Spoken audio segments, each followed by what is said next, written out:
नंतर सांत्वनाही देतो, अरे कस काय पतू,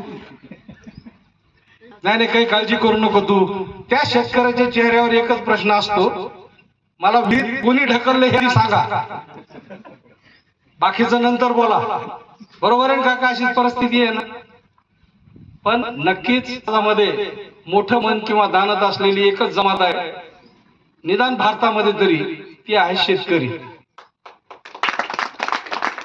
त्याच्यामुळं खऱ्या अर्थानं मी सुदैवी समजतो की ऍग्रिकल्चरला ऍडमिशन घेतलं, ग्रॅज्युएट झालो आम्ही, आणि सुदैवानं याच खात्यामध्ये नोकरी करण्याची संधी मिळाली. तब्बल 35 वर्ष 91 पासून आजपर्यंत सातत्यानं सेवा केलेली आहे. सगळ्या मराठवाड्याला गराडा घालून आलेला माणूस आहे मी. 8ही जिल्ह्यामध्ये मी काम केलेलं आहे. त्याच्यामुळं मराठवाड्यातले जे काही प्रश्न आहेत ते महाराष्ट्रातल्या इतर भागातल्या शेतकऱ्यांपेक्षा वेगळे प्रश्न मराठवाड्यातल्या शेतकऱ्यांचे आहेत. त्या अनुषंगानं जेवढं काही हातभार लावता आला शेतकऱ्याला, मार्गदर्शन मी कधीच केलं नाही, फक्त एक मित्रत्वाचा सल्ला देत गेलो. आणि शेतकरी स्वतःच उभारले, ते माझ्यामुळे उभारले किंवा काय आहे असं श्रेय बिलकुल नाही.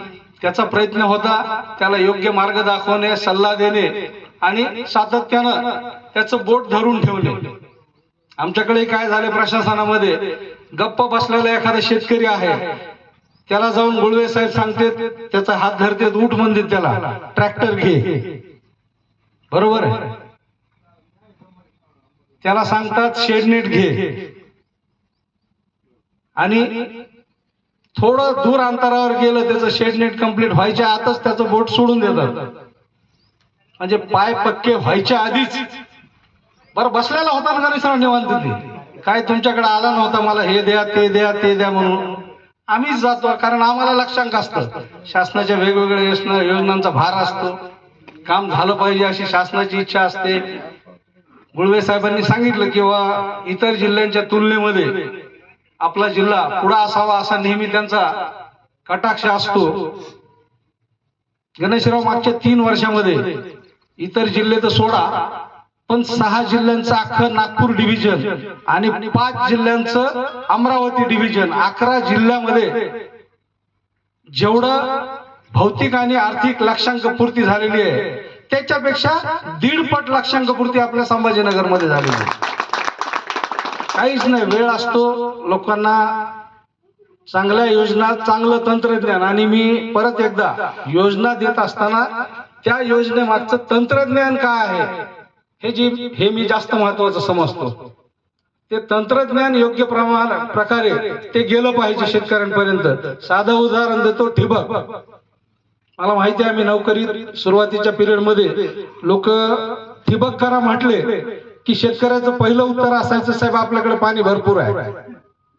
हे पहिलं उत्तर ठरलेलं. म्हणजे इतकं डोक्यात फिट बसलो होतं, अजूनही आहे, की ज्यांना अत्यंत कमी पाणी आहे त्यांनीच ठिबक करायचं आहे. बरोबर ना. पण पाणी कमी लागणे हा ठिबकच्या 100 फायद्यांपैकी एक फायदा आहे. त्याच्यामुळं फक्त एका गोष्टीमुळं आपण ते तंत्रज्ञान स्वीकारून नसू तर हे अत्यंत चुकीचं आहे. तंत्रज्ञान अर्धवट स्वीकारणे हा एक दुसरा भाग आहे. मी जालना जिल्ह्यामध्ये काम करत होतो त्यावेळेस इनलाईन किंवा ऑनलाईन ड्रिपर नव्हते, मायक्रोट्यूब होत्या. मोठमोठ्या मायक्रोट्यूब अगदी मोठ्या आळ्यामध्ये टाकायच्या, आणि एकदा मोटरचं बटन दाबलं की त्या मोटरही चालू, मायक्रोट्यूबही चालू, पार आळं भरेपर्यंत मोटरचं बटनच बंद करायचं नाही. मग मी शेतकऱ्यांना म्हणायचं किंवा असं ठिबक पाणी देण्यापेक्षा असं बिनानच पाणी द्या.